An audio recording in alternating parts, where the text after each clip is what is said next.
Let me start by telling you that my notes are right here. I'm not expecting a call or anything like that.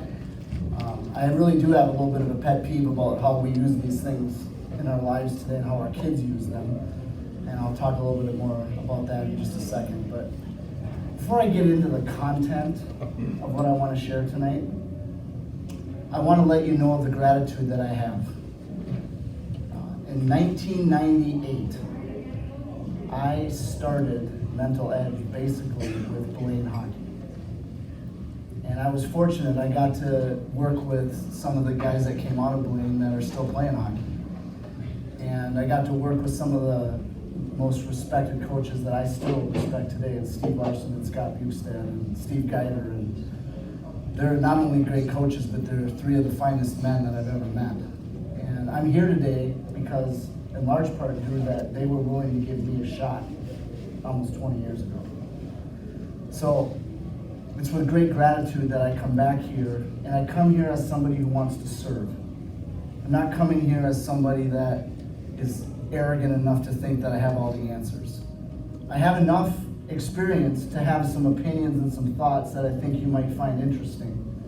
I have some stories that you would find inspiring and compelling. And I have a way, I think, of talking about not only raising young people in today's society, but also how do we help our young people not only excel in their sport, but how do we help them enjoy the process as well. And I come here not only as somebody who's invested now 30 years in the field of young people and families with a master's degree in counseling psychology and thousands of hours in individual coaching sessions, but I come here also as a dad of four kids. They're all supposed to be adults. A couple of them are lagging behind a little bit in their process, but they're all working at it. 3 girls and 1 boy. No hockey players in my family. I grew up playing hockey. I grew up, playing hockey and a bunch of other sports. I was a 3-sport athlete in high school, a 3-sport athlete in college. But my real passion is youth development. And if it weren't for the volunteer coaches and mentors that ran practices and invested their time in me as a young 14-year-old, I can assure you I would not be sitting here today. I grew up in a family where there was a lot of family dysfunction. I have an alcoholic brother who actually ended up dying of alcoholism. I've worked with some of the most difficult family situations that you could ever imagine when I was in my private practice as a therapist. And what I've learned is that no matter what we're doing, we all have some of the same needs. We all want to be acknowledged. We all want to feel like we belong. We all want to be encouraged. We all want to be known. We're all afraid. We all know enough to be dangerous and not enough to be effective at times. And so I'm here tonight really to serve you guys, to take all this experience, all of the conversations, all of the interviews, all of the hours of education, and try to synthesize those things into understandable concepts that you can take and use in your home to make sure that as your kids participate in hockey and the other activities, that they come out better people than they went in. And that we as parents, we kind of come together as a community of people that are skilled enough to take the challenging moments and help convert those challenges into strength. And to help take the car rides home that can be frustrating and translate and convert them into conversations of transformation. I've listened enough to young people and I've listened enough to parents to kind of know what some of the hot buttons are and what the struggles are. And again, I'm here not as somebody who has all the answers, but again, I think I have some ideas that can really ground you in how to approach how you parent your kids right now through this amazing and yet challenging experience called hockey. And also their schooling and their lack of motivation and their talking back and their all the things that as parents we kind of at times wonder why we do this thing called parenting. So I'm here as a servant, and I'm here as somebody who believes in the value of youth sports, not because it's a great idea, not because I read about it on the internet, but because my life was saved because of the guys and gals that serve and provide opportunities for kids to come to practice and do something they love. And so I'm humbled that the Hockey Association has allowed me to be a part of this. So I want you to know from the very beginning that my phone, I want you to use it. Parenting in this day and age is a challenge. And there aren't any rule books that you can read to say, if this happens, then do that. If this happens, then do that. I'm going to do the best I can to give you a framework so that when you face certain types of challenges, you can say, okay, I need to think of it this way, and I need to leverage it for this purpose, and I need to communicate in this manner. I'm going to try to give you some guidance and some direction, but obviously I'm not going to be in your homes, telling you what to say and things of that nature, but I am going to be available. And every time I partner with an association or a team, I'm just so grateful for how many parents send me emails and reach out and say, how do I deal with this? Or what do I do with that? And how do I manage this? And I'm fortunate because I actually live in North Carolina. And I fly back once every month. And I have for 8 years because there's a swim club in Eden Prairie called the Aquajets. The Aquajets has produced a number of Olympic swimmers, and I've partnered with that coach for 8 years. And we know that it can work to provide service and support to people that have a passion to want to be effective and relevant in how they deal with their kids. So that's why I'm here tonight. Eric said that I'm going to share with you a little bit about what I talked with your kids about, and I am going to take a couple minutes right now and just say that in brevity, this is what I said. After working in the sports psychology field for over 20 years, one thing I've learned is your mind is either a weapon or a weakness. It's not in between. Your mind either helps you and supports your journey, or it gets in your way. And there's two areas that I hear about probably at least a couple times a week, sometimes once a day. And the biggest challenge a lot of young people talk about is, what do I do when I lose my confidence? Confidence is always one of the biggest topics. If you want to listen to the media, listen to people talk about how important confidence is and how people are gaining their confidence and growing their confidence. And so I talked with your kids about what it meant to have confidence. And in basic outline form, I just said confidence is about competence. If you want to be confident, you got to be competent. And competent is about skills. And skills are about practice. And in our day and age, a lot of our young people want the skills without the practice. They want the outcome without the work. And many of the reasons why our young people are battling confidence is because you can't fool yourself into being confident when you know you didn't do the work. So I challenged each of the kids, instead of waiting for their coaches to tell them what they needed to work on, I challenged them to go to practice every time they go to practice with a goal, something they want to work on, because their confidence bank account grows as their competence grows. If their competence isn't growing, their confidence won't grow. And then I did something I've done now for years. I said, how many of you, most of these kids have spent 2,000 to 3,000 hours at the rink. And you guys have probably spent that much there too. We got to figure out a way for parents to make money while they're at the rink. But these kids have spent, and you guys have brought them to the rink and spent hours and hours and hours, 2,000 to 3,000 hours. I said, how many of you would sell your hockey skill? I'm buying a hockey skill from you. How many of you would buy it for $100? No takers. One kid said 10,000, and then he told me that he wouldn't do it for 10,000. And then one kid said $1 million. You can have my hockey skill. I'll quit hockey for $1 million. I said, in essence then, why is it when you have 1 2-second bad shift, you give up your confidence when you won't sell me your confidence for $1 million? That was a light bulb for a lot of kids. How they give power to a 2-second moment to basically convince them that they've lost all their skills in 2 seconds. That's the power of the mind, is how you think about something can shape your experience, and how you experience something can shape what you do next.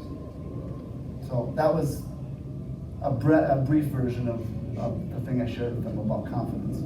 The next thing I talked with them about is what it seems like this district is talking about, is called a growth mindset. And a growth mindset it's not a new concept, but it is a new one in terms of sports, because in education we talk about we want our kids to have a growth mindset because we want them to see that they can constantly add to their ability level and their ability to achieve. In sports, when young people get critical feedback often, they think, my coach thinks I'm terrible, I'm no good, why should I keep trying? Growth mindset says critical feedback and failure is a launch pad for learning. And if we can change our relationship with failure, then we can change our trajectory of growth. Most young people, especially at this age group, are so afraid to be called out and be given critical feedback that they protect and guard themselves from failure to the point of where they don't play with boldness, because they don't want to have someone talk to them at the bench and tell them in the moment in the heat of the battle that they failed, because their psyche and their emotional maturity doesn't allow them to metabolize that feedback and still go out and play again with boldness. So part of being able to develop and train a growth mindset starts with being able to change your relationship to failure. And as parents, how many of us love to see our kids fail? We don't. My daughter, fresh off the presses, my daughter today took her licensure exam for being a cosmetologist for the second time and failed it again. And I'm talking to her this morning as she's driving back, crying her eyes out at 19 years old, and I'm thinking, what do I say to her? Do I say, oh, don't worry, honey, you'll get it next time? No. That's what my heart wants to say, but if she prepares the way she did last time, she won't get it next time either. What do I say? I'm sorry that you had a disappointment? No, because I'm not sorry. I'm glad she got a disappointment, not because I want her to hurt, but because I want her to learn. I want her to evolve. I want her to grow. Is it paining my heart? Does it make my heart sad? Does it make my heart heavy that she failed? Absolutely. Could I see this coming from the time she was in 7th grade when the teacher gave her a test, and then after the test was done, they could go back and correct them and get the grade that they didn't deserve because of how they prepared, but they still got an A? Could see this coming in 7th grade. And as parents, we can see the life lessons that our kids need to learn early on, and if we can reposition ourselves in terms of our role, and if we can learn some basic skills, we can become forces for change and development for them to become life ready by the time they leave the home. Unfortunately, we have some societal challenges right now that we have to overcome, and that's part of what I want to talk about tonight, is how do we make some shifts that allow us to be more relevant and more capable of translating everyday life challenges into life readiness. Okay, so I talked to the kids about confidence and growth mindset. And I also told them, and I want you guys to know this, as part of what we're doing here with the association, every Wednesday night at 8 o'clock Central Time, you will be given as a family a call-in number. And on that call-in number, they'll get 30 minutes of clear, specific mental skill training every Wednesday night from 8 to 8:30. You guys are welcome to be a part of that. In fact, I would encourage you to be a part of it. I get feedback all the time from parents that say, man, I can use this in my job, and I can use this in other parts of my life. So get on the call. Be on the call with your kid. Get out your journal. I've told every one of your kids to have a journal. Because every high-performing player that I've ever worked with in 20 years, and I've worked with some of the best players in the world, they all have a journal. They all record, they all process, they all track, they all learn, they all grow. Because if they don't have a job next year. And it's a good habit to get in, to learn how to take what's in your head and put it on a piece of paper. And I'll give them ideas for how to do this so they're not just writing down nonsense. So they're actually doing something productive with this journal. All I ask from you guys is that you get them a journal. Okay? And you don't have to nag them to use it. I'll nag them enough on the call to use it. If for some reason you have a practice that night, or if you got stuff going on that night and you can't be on the call live, every call will get recorded.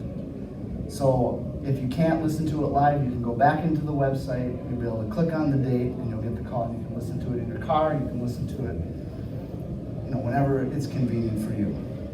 Okay? So that's what your kids are with Justin, and he's teaching them what's called Psychology 101, which is how your brain works. So they're getting inundated with lots of information today. It's probably a little too much, but we wanted to give them enough so that when they get into the edge, it's called edge work, by the way, the thing that happens on Wednesday night. When they get into that, they'll have enough of a background now to hit the ground running. That edge work will go year round. Just because the hockey season's over doesn't mean growth stops. Just because, games are complete doesn't mean growth stops. Everyone asks me all the time, should we only work on our mind when we're in season? No! You wouldn't stop weight training when the season's over. You wouldn't stop learning to do skating or shooting or whatever. Your mind is like a muscle that needs to be trained, it needs to be conditioned, and it needs to be strengthened. If you don't train it, it won't grow and it won't get strengthened. Most people don't know how to do it though. So that's why they don't do it, because they don't know how to do it. So your kids are going to get a crash course on how to do that. All right, any questions before I get into the content we have for tonight? Yeah. You are live on the call yourself? Yeah, I'm live. Okay. Yeah, I'm live, and periodically I will allow people to ask questions on the call. I don't do it all the time because, quite frankly, I've experimented with it and people don't ask questions because they're too afraid to speak up on the call. But if you have a question that you want answered, or your kid has a question they want answered, they can email me and I'll make sure that I answer it on the call that night. So, is it just our group, or you got more people on Wednesday night? There's more people than just our group. Okay.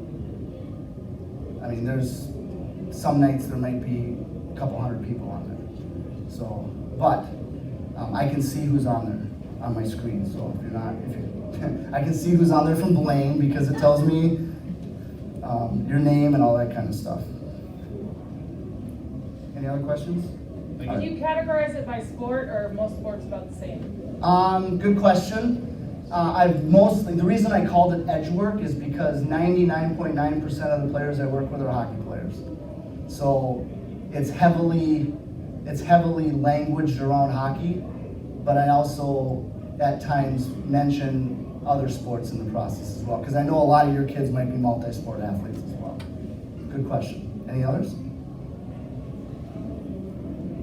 Okay. Let's just start broadly here. You probably know this, but millions of kids and families sign up every year to have their kids participate in youth sports.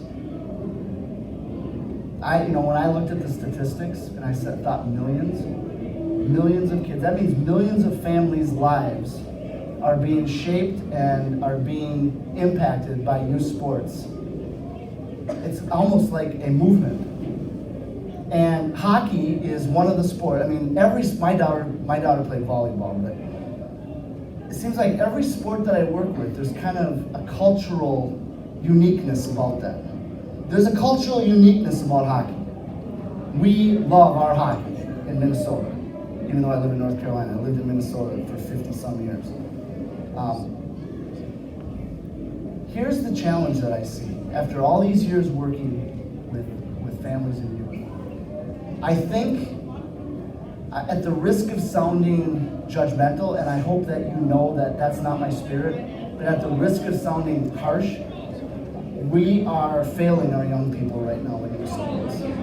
And I'm not saying that as a form of criticism. I'm saying that because I think it's time to make a shift in how we look at success in terms of our investment for our resources and our time and what we want from our kids coming out of youth sports. What I mean by that is that there is no greater, in my opinion, there is no greater laboratory for life than youth sports. Hockey provides an amazing laboratory because, number one, there's a team, so they have to interact with their peers. There's a coach, so they have to learn to relate to another adult. There's competition, so they're going to get regular feedback about their performance. There's conflict a lot, so they have to learn how to deal with conflict. There's disappointment and failure, so they got to learn to manage that. There's the need for grit because they don't always want to go to practice. There is really no greater laboratory for youth development than for them in youth sports. And yet, as I look at the landscape of what's happening with our young people today, I've been fortunate enough now because I've stuck in the game long enough. I've worked with, my youngest client right now is 10 years old. And I, 10 years ago, had a 10-year-old client who's now 20. And I've had 15-year-old clients who are now married and have kids.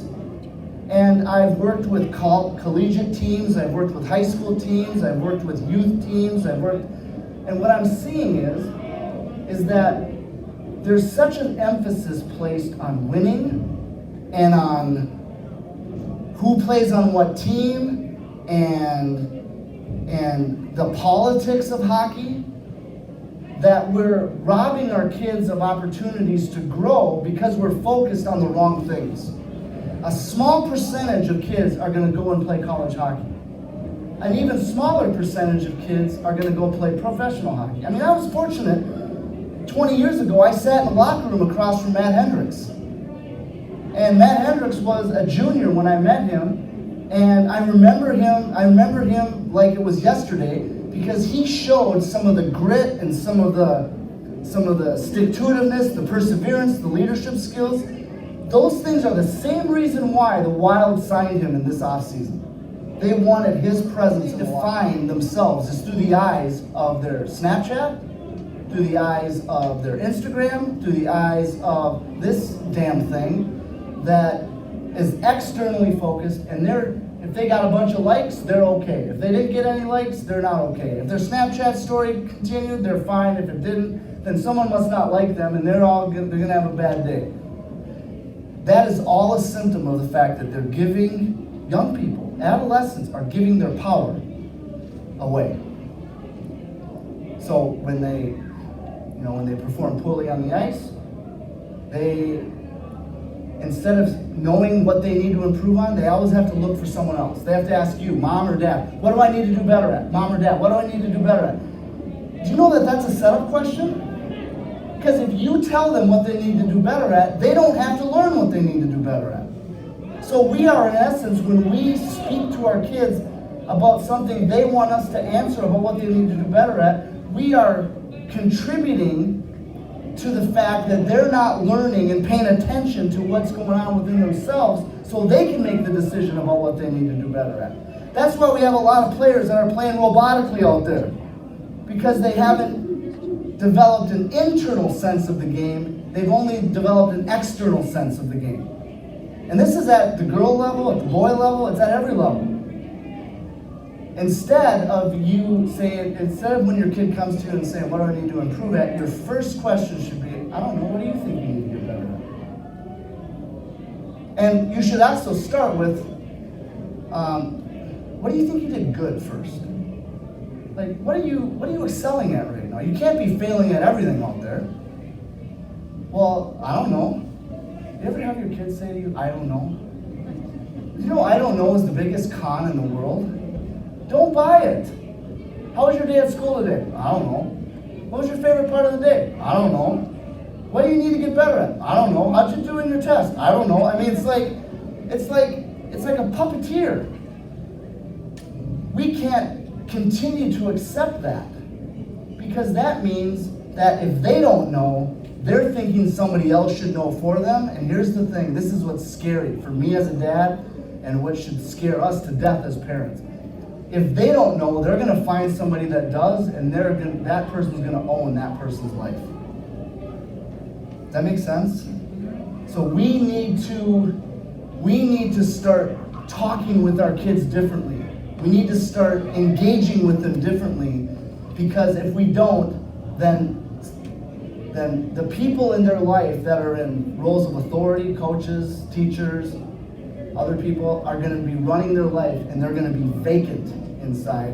And when they get out of college and they got to go find a job, and they got to know what their strengths are. Most employers, one of the first things they ask people who are going for a job is, "What are you good at?" "I don't know." Click. Next person. We can change that. We can help our kids develop an internal capacity to know. They don't have to be right. They just have to take a shot at it. Number 3, most people over 20 years, I told you that the most often asked question I get is, how do I build confidence? That means that most people are lacking confidence. What they're really saying is, this is because I want to differentiate between confidence and self-esteem. Confidence is knowing what you're good at and boldly expressing it in the face of competition. Okay? Self-esteem is the ability to esteem yourself, to build yourself, even when you fail. We are growing a generation of people who not only don't have confidence, but don't know how to esteem themselves. You know why that is? Because we as parents are too busy fixing our kids' problems than we are empowering them to fix their own problems. And I'm not pointing fingers, I'm just saying, across the board, as I look at my own kids, as I look at the kids that I've coached, and as I look at the longevity of time, we can help our kids develop confidence by not fixing their problems. We need to stop doing their homework for them. We need to stop nagging them about doing their homework. We need to stop nagging them about getting their equipment ready. We need to stop carrying their equipment for them. We need to stop filling their water bottles. Do I need to keep going on? We need to quit doing for our kids things they can do for themselves. Because every time we do something for our kids that they can do for themselves, we tell them they're inadequate. We don't want to tell them that, but that's what we tell them. Because if you could do it, I would let you do it. And here's the thing. When we prompt or nag or talk or whatever we do to get our kids to do the homework, when they get a good grade on the test, you know who gets the credit in their mind? Parent. So even the success that they quote unquote got, they don't even get to enjoy, because in their mind, they know that they wouldn't have got that success if they wouldn't have been prompted by their parent to get the work done. So we can go a long way. I mean, this season, as you parent your kids, you're going to have ample opportunities to not fill their water bottle, not nag them about whether they ate, not nag them about doing extra work, not nagging them about getting their homework done. And you know what our biggest fear is as parents? If we don't do that stuff, our kids are going to fail. I mean, honest to goodness, when my kids were in that adolescent stage, I thought to myself, if I stop doing what I'm doing, my whole kid's life is going to fall apart. You guys ever fear that? Raise your hand if you fear that, because I don't want to feel like I'm the only one. All right. Here's what I've learned after all these years. If I fear that when they're 15, guess what happens when they're 20? Their life falls apart, except I don't have any part in it anymore, because they're gone. I've seen so many college kids' lives fall apart in college because they never learned how to manage their life in high school. And they never learned how to take responsibility and ownership for their homework, for their basic responsibilities. And I realize all of what I'm saying, there's a story that someone could say, well, what about this shot? Well, what about this shot? What about this? Well, my daughter or my son has this. My son has ADD. My son has a learning disability. And you want to know something? Those things are all relevant, but they're not excuses. Because they're going to have that ADHD when they leave. So they got to learn to deal with it then. I'm about as strong and as severe ADD as it comes.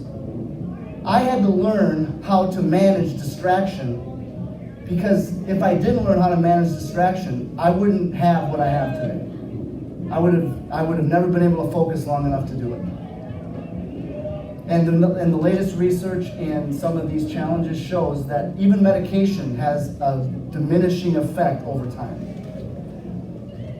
So many of our young people have a hard time with focus, have a hard time with concentration, have a hard time with getting tasks completed, and yet sports provides a great opportunity to work in conjunction with your coaches to help your kids develop some of these competencies.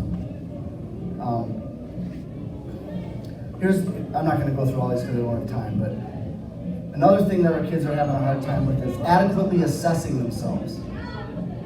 When I say adequately assessing themselves, here's what I mean. Most of our kids are told, you can do anything that you want. Is that really true? Can our kids do anything they want?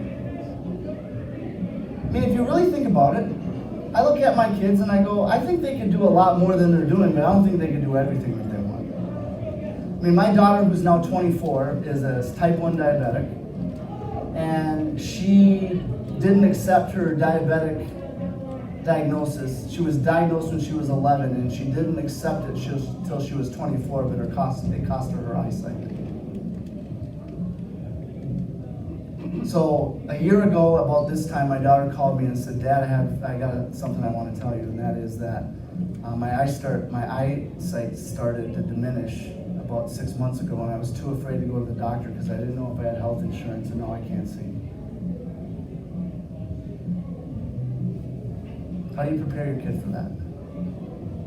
How do you deal? I mean, that's why I'm not sitting here as telling you I got all the answers, but I do know that while my daughter was growing up, I made sure that I practiced some of the things I'm going to tell you guys here in just a second, because I didn't know what was going to happen in her life, but I did know that life would become a better teacher for her than I would ever be.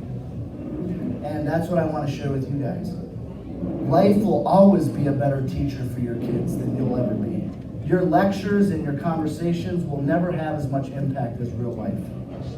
When they don't make a team, or when they have a bad game, or when they have a consequence occur because they didn't do what they were supposed to do, that's a better teacher than anything we could ever conceive of and anything that we could ever create. The problem is, and the challenge that we have, is how do we capitalize on that? How do we do that without crushing our kids? How do we do that without compromising our values as parents? And so that's what I want to share with you right now, because I don't want to go over time, because I want to respect your time. Just so you know that part of what I want to do here tonight is I want to whet your appetite around some of these ideas. Twice a month, in the same way that your kids are going to get training, you're going to get training as well. So you can dial in, and I'm going to go deep into a lot of these concepts. I'm going to talk about the specific skills that you need to learn. I'm going to tell you exactly what you need to practice. When this happens, how do you deal with it? So I'm not going to try to do it all tonight, but I wanted to give you a flavor of what my philosophy is and how I want to leverage and participate with you to grow a community. I know this is maybe a pipe dream, but I want to build a community of parents that are so skilled that they know how to take situations their kids are involved in and leverage those as opportunities to build skills that make them life ready. That's my goal. I realize it's a pipe dream. I realize it's going to take some time. I realize that maybe not all are on board with that, but that's where we're headed. So here's what I think as parents, the shifts we need to make. Don't throw stuff at me when I say these things, okay? Seriously, because some of these things are going to maybe be hard to hear. First shift we need to make, especially as we have adolescents now, the number one thing I hear parents say all the time when they get into the weeds with their kids is, I just want my kid to know I love them. And let's be honest, that's always something we want our kids to know. I love you, I want you to know I love you, I want you to know that there's nothing you could ever do where I don't love you. Okay, that I understand that. Believe me, I do. But here's the thing. your kids knew and were convinced that you loved them by the time they were 3. Okay, you don't have to keep convincing them that you love them. So what happens is when they're adolescents, we still see our role as a caregiver instead of a master trainer. I'd like us to consider, not that we stop caring, that's not what I'm saying. I'm saying that when you're faced with something challenging with your kid, your number one message to your kid isn't "I love you." Your number one message to your kid is "This is what you need to learn."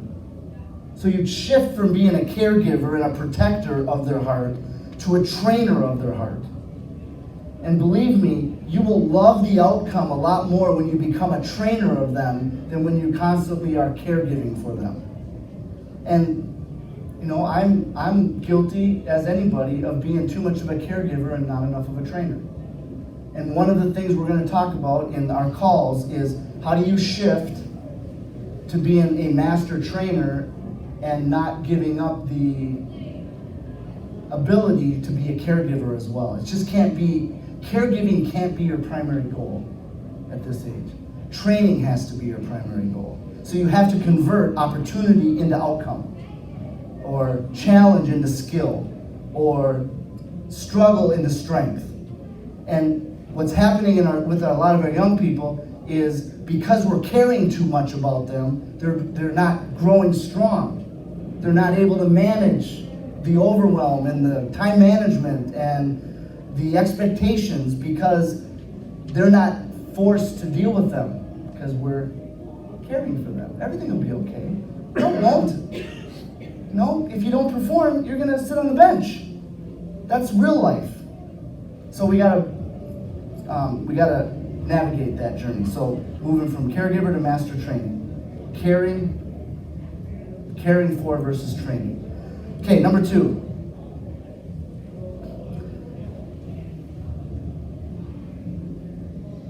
Most often, or more often than not, we as parents can anticipate problems our kid's gonna have throughout the course of a week. So we look at Monday, and we know the schedule coming up, and we know they have hockey on this night, and they have hockey on this night, and they got this test, and they got this homework, and we are pretty good at navigating and anticipating the way a week might go. Most of our adolescents live minute by minute or hour by hour, and then they get overwhelmed and start crying or start getting mad when they haven't managed their time very well.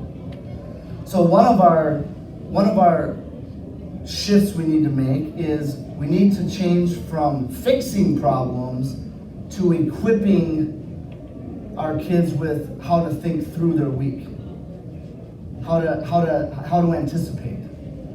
I refer to this as we need to go from fixing to helping our kids become resourceful. One of the number one skills I see lacking in our young people today is resourcefulness. I mean, they got Google. I mean, I didn't have Google growing up. I mean, I didn't even know where to go when I didn't know how to do math. I was just stuck, but they can Google all sorts of things. They can learn anything they want. I mean, the other day I was learning how to change my battery in my key fob, and I didn't know how to do it. I just Googled it. You know, so there's a way for our kids to be resourceful today, and part of how we can help our kids be resourceful is to create some space between their problem and their life and us. Sometimes we're too tight, and we're walking with them instead of creating some space where they can have their own life, and we can help them manage the journey as opposed to fix the journey for them. So that's a shift we need to make. 2 others. We need to move from controlling our kids' lives to influencing their lives. Controlling means that I'm going to be in charge. Influencing means that you're in charge, but I'm going to stay relationally relevant enough to have a voice in your life. And the biggest way we do this at adolescence age is we move from telling our kids what to do to asking them. We move from tell orientation to ask orientation. Have you thought about how your week might go this week? Have you looked at all the things you have to do? That's ask. Tell means you better get your stuff lined up so you're not stressed out by the end of the week. Asking invites feedback from your kid and forces them to think. Telling shuts their brain off and tells them you're thinking for them. So influence is about staying relevant through relationship skills, control means that I'm in charge. And as long as you're in charge, guess who isn't? Your kids. And one of the hallmarks of life readiness is the ability to accept responsibility. Okay? Last one. You ever feel like you're talking your kids to death, but you're not getting anywhere? Every day. I mean, I talked to my wife the other day. I had a good conversation with my daughter, or our daughter, Grace is her name. Had a great conversation with Grace. What did you decide? Well, nothing. Well, what's the consequence for that thing she didn't do? Well, nothing. So you just talked about it, but nothing happened? Yeah. Stop talking! I have this thing that I say to parents, act, don't yak. Okay? Whenever you see something in your kids that you don't like, I want you to understand this.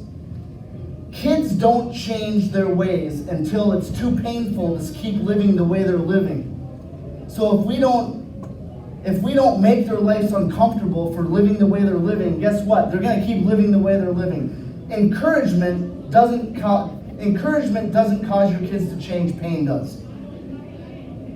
That's true for all of us. I mean, if you said, you're going to die tomorrow, you better change your diet, or if you're going to die tomorrow, or you better change your diet, or it'd be a good idea to change your diet. What do you think would be the most impactful? You better change your diet, you're going to die tomorrow. There's urgency in that. And as parents, we need to, in a crafted, smart, wise way, create more discomfort for our kids. A lot of our kids are living way too comfortably. You know? Who gets the consequence when our kids don't do what they're supposed to? We do! I went to school. I don't need to do your homework. You know? I don't need to struggle with you in your homework.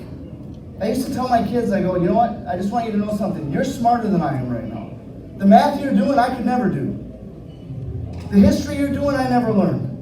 So, whatever you earn, you're going to get. If you earn a D, you're going to get a D. If you earned an A, you're going to get an A. But none of your grades are going to be impacted by me. You got to decide what kind of academic excellence you want to engage in, because I already went to school. And you know what? I wasn't a very good student, so you don't want to follow my lead anyway. So we want to move from just talking about everything to creating circumstances. Like, how many of you guys have kids that just are stuck on Fortnite? They just, okay. I hate the game. How many of your homes are run by Fortnite right now? Okay. I have a guy that I work with who plays in the NHL who actually takes his Xbox with him on the road so we can play Fortnite. There's actually teams right now that are forbidding their players to play Fortnite. But really, here's the thing. What Fortnite has revealed in our young people is they have no self-mastery, they have no capacity to delay gratification, and they hold us hostage by the fact that they become absolute tyrants in our home if we say no. Right? So how does it affect him if I smash it with my beater? How does it what? How does it affect my kid if I take and smash it with my 8-pound beater from work? It tells them that they don't have an Xbox anymore. I had a dad who actually did that. He actually took, the key is to do it when you're not pissed. So he went into his room, just unplugged it, went outside, took a hammer, smashed it, and said, we're done with Fortnite. You're done. We're done. And you know what? I had no problem with that. Zero problem with that. What I do have a problem with is when we give our power to our kids and then we blame them when they're unable to manage their life well. I have a problem with that. Because we're training our kids, we've encouraged our kids by not dealing with it when it was a small problem, and then when it becomes a big problem, we're ticked that they couldn't manage it. That's on us at that point. That's part of why I'm standing here. Is I don't want you to have to get to the point where you smash the Xbox. Even though there's times where I wanted to take every one of my kids' video consoles and whip it out the window. But when I started to realize that I'm part of the problem here, I'm part of what encouraged this to occur, because I was okay because I didn't know how to talk to my kid, or I didn't know how to engage in their interests, or my relationship skills were lacking, so I had to do that because I didn't know how to do that earlier. So I created this is the last thing I'll say, and I'll answer questions for you guys if you want. Here are just some things that I made an acronym out of READY. Here's what Life Ready means to me. First thing is, I already talked about it, resourcefulness. Resourcefulness is the ability to engage in a problem and solve it on your own. It involves having grit, it involves being perseverant, it involves not giving up when you get derailed the first time. We all want to teach our kids how to be resourceful. We want them to be empowered, which means we want them to not give up their voice to other people. We want them to not give their power away to other people.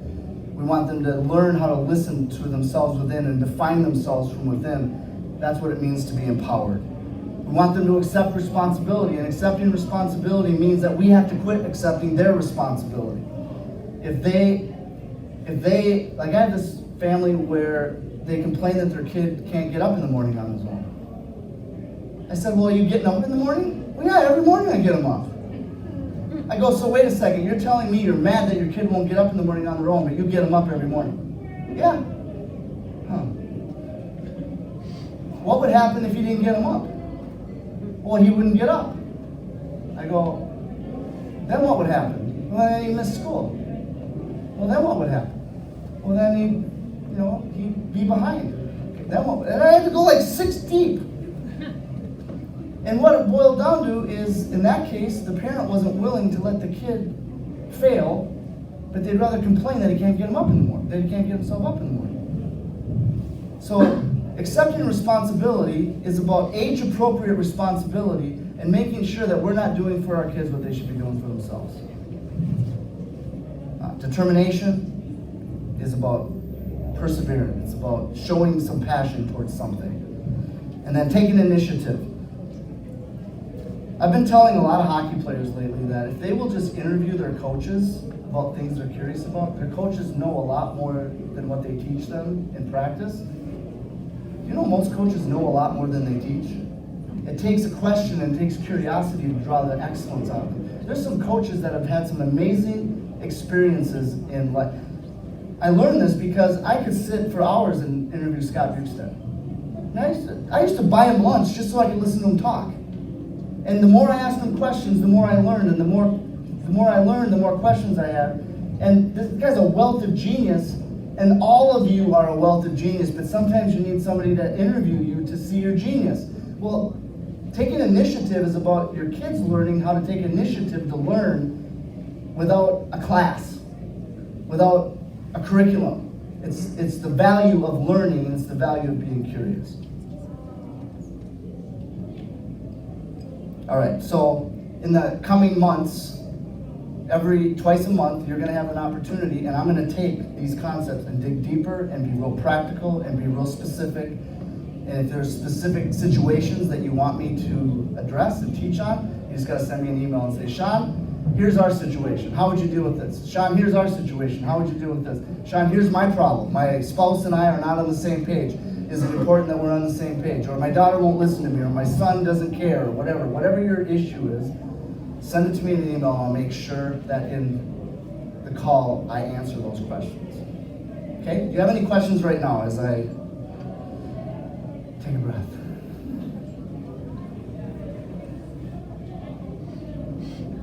What kind of questions did the boys ask of you? What kind of questions did Did the kids players ask? ask of you earlier? They didn't ask me any questions. But I became resourceful, and I said, what are some of the things you learned from this experience that you're going to take? And some of them said, I didn't know that I was giving away my confidence in 2 seconds. One said, I learned that I need to have goals before I go to practice. One said, I didn't know that journaling was that important. So it's not uncommon for peers in a group like that, to not speak up and ask questions. As an aside, I was talking to Justin who's back there now, is my partner in this deal. He's back there. Say hi, Justin. I'm starting to learn something pretty interesting. And that is, early on, I used to have parents call me and say, Sean, will you help my kid develop confidence? Because when I watch them play, they seem hesitant, they seem tentative, and they seem scared. And so I would coach them on how to overcome their fear and play with more boldness. And here's what I'm learning about this. 20 years into it, I'm learning this, that young people aren't so much lacking confidence, and that lack of confidence affects how they play. It's that our cultures, our peer cultures, aren't safe. So they're afraid to act boldly because they don't want to be made fun of. And what we need to understand is if we want free and full self-expression from our young people, we need to demand a safer environment for our kids to fail. And that means that we need to consider doing some coaches training. It means that we want to consider how we're going to talk with our kids when they fail, so that we don't talk our kids off, so we don't talk our kids to death about confidence, when in reality their lack of full expression is more about the culture they're playing in than it is about their self-confidence.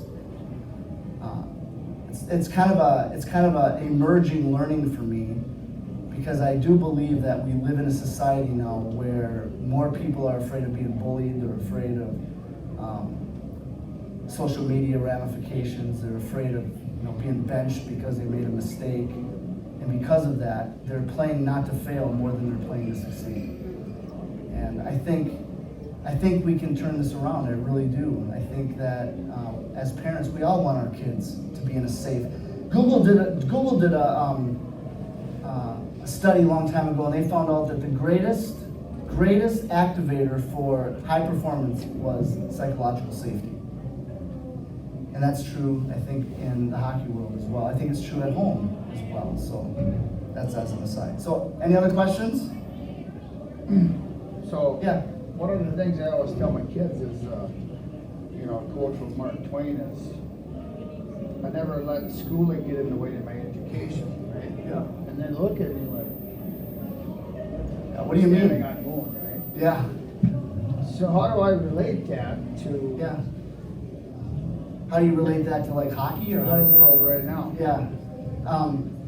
It's a great question. You know what So- I mean? Because they're yeah. gonna get it eventually, but before they're 30, hopefully. Well, that's something that you get in pieces. I don't think that, I hear exactly what you're saying, Yeah. and I think as I've worked with kids, I realize that they understand that inch by inch, not foot by foot. Okay. And the way to help them get it is to use curiosity to teach more than lecture, or more than, let me teach you this. It's more like this. What did you notice about that? Or what connection can you take from that to that? So you end up becoming a person who draws them out so they can learn than it is someone always teaching them something. But I love that quote, and I'm glad you asked that or said what you said. Any others? Yeah, Eric. Just a couple of points on, that car ride home. Yeah. And you don't need to dive too deep, because I'm sure you'll get into this on these calls and things, Yeah. but I'll just speak for my son in particular. Yeah. I know he has a passion for the game, Yeah. but I also can see it like that, and I'm sure some of his coaches that are in this room gets back to the confidence, that 2-second thing. Yeah. So how, as the parent on that ride home or whatever, is there anything that can be taught at that moment? Yeah. Or does this get into where we want him to be aware and start to build some of that confidence without me having to interject? Yeah. So what I think you're asking is when your kid had a rough game, how do you navigate the ride home? Is that what you're asking? Okay. So here's my pearl of wisdom. Don't talk about the game. I've never, ever in 20 years, ever heard a kid say, you know, after the game when I was really frustrated, I had this amazing talk with my parents. And I came away so enlightened about my next game that I couldn't wait to get on the ice. Never have ever in 20 years heard a kid say that. Now, the question though is really important because when we end up, and I say we because I'm guilty of this too, because my daughter told me one time, Dad, I don't want to talk to you, so shut up. That's what she said to me 10 years ago. It's an important thing because I think we as parents sometimes talk too much and really say too little. And your quietness and your silence sometimes can be more powerful than any words that you say. So when your kid, and they will, have a tough game, I would do everything in your power to not talk about the game. Which will probably be, in some cases, really difficult for some of us. Because we want to share our wisdom, right? That's the perfect time to say, you should have done this, and what about that? But here's something you can say. You can say, hey, that looked like a tough game. If you want to talk about it in an hour or two or tomorrow, I'm more than happy to talk to you about it. And let them initiate the conversation. The conversations they initiate will be a lot more powerful to them than the ones you initiate. So go have a pizza, go have food, get away from the game. And my best advice is most of your car rides should be somewhere between silent and distracted after games.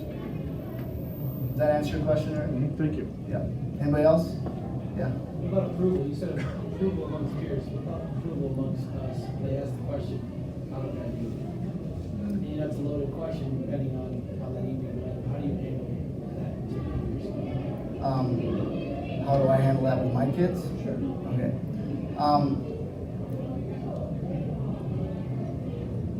The situation kind of dictates how I handle that, but Charlie, you repeat the question. oh, okay.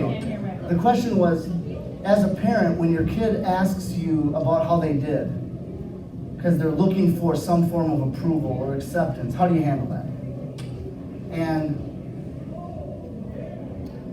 95% of the time when my kid asks for feedback for them about how I thought they did, I don't tell them. I say, it doesn't matter what I think, it matters what you think. So I'm not even going to begin to share what I have to say to you until you tell me what you think. And you should not buy into telling them what you think. Because really what you think doesn't matter. It really doesn't. It feels like it does. It feels like there's a moment where you could help your kid. But the setup is that if you are sharing your opinion at the expense of theirs, then they don't have to have one. You are going to approve of them no matter how they play.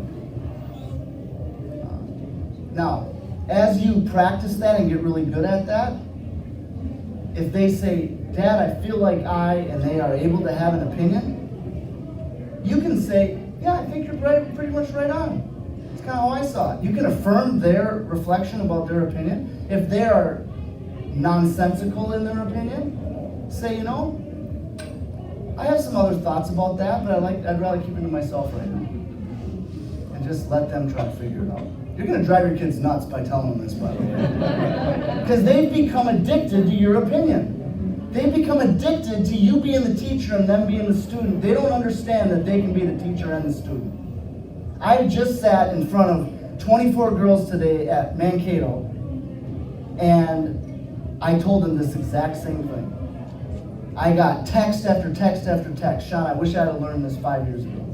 I wish somebody would have showed me that it's okay for me to have my own opinion. It's okay for me to develop my own voice. It's okay for me to be wrong about my opinion, but at least I need to have one. So, now, if you struggle with performance approval for your kids, like if you treat them differently when they play well than you do when they play poorly, then you gotta fix that. Okay, like if your mood is really up, really happy and they played well, what a great game, and then when they play poorly, you're just like a, sourpuss. You gotta fix that because you're telling your kids that you're only like them when they perform well. And they'll tune into that really quick, and they'll perform as a way of pleasing you instead of having fun in the game. So, good question, thank you. Anybody else? Is your daughter blind? She's 85% blind. She's handicapped right now, and the doctors are doing everything they can just to stop the damage. So, thank you for asking about that. It's probably one of the most painful things as a dad I've ever gone through. It's still really hard. I go to her eye doctor appointments with her, and the doctor basically says, you're never gonna drive a car again. She's got to retool her whole life right now. So, thank you. Anybody else?